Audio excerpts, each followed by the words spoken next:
What's going on, you guys? Alex here. Today's video is on 3 fundamentals in squash that beginners must know.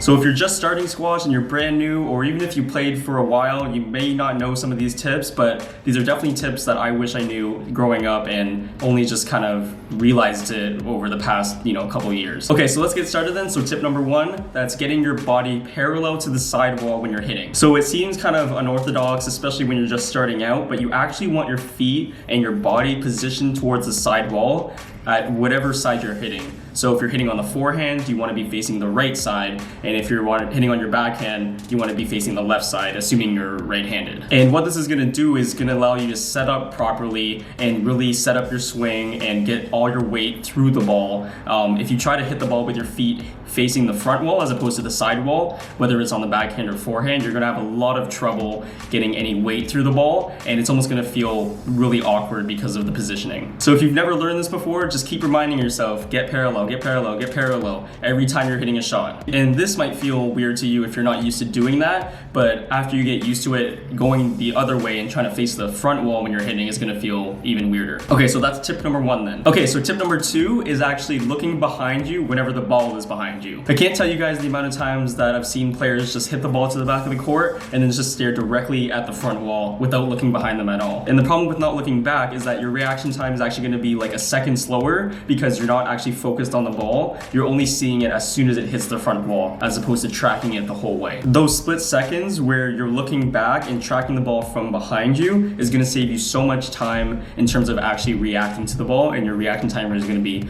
a lot quicker. You just got to trust me on that. And there's also the case where you want to be aware of where the opponent is hitting so you don't get hit. Okay, so tip number 3 is lunging when you're going towards the ball. So what you want to be doing on court is picking your right leg, your left leg, or both of them to plant, and you actually want to lunge when you get to the ball before you hit it. So you don't want any movement when you're actually hitting the ball. You want to be almost like perfectly still so that you're balanced and you're able to hit the shot that you want to hit. So I actually see a lot of players running through the ball, so they're hitting and then actually running almost around the court as opposed to just staying planted and staying balanced. And you'll find that it's not only more efficient to lunge when you're hitting the ball, but it's also, you're gonna get a cleaner shot because you're gonna get your proper weight transfer and you're just a bit more set up through the shot. Okay, so I hope these 3 tips helped you in some way, whether you're a beginner or intermediate level. And again, the 3 tips are getting your body and feet parallel to the sidewall when hitting, looking at the ball and following it when you're hitting the ball to the back of the court, and lastly, to lunge when you're hitting the ball and not just run through the ball. Again, thanks for watching. I hope it was helpful, and if you liked the video, please like, subscribe, and I'll see you guys in the next video.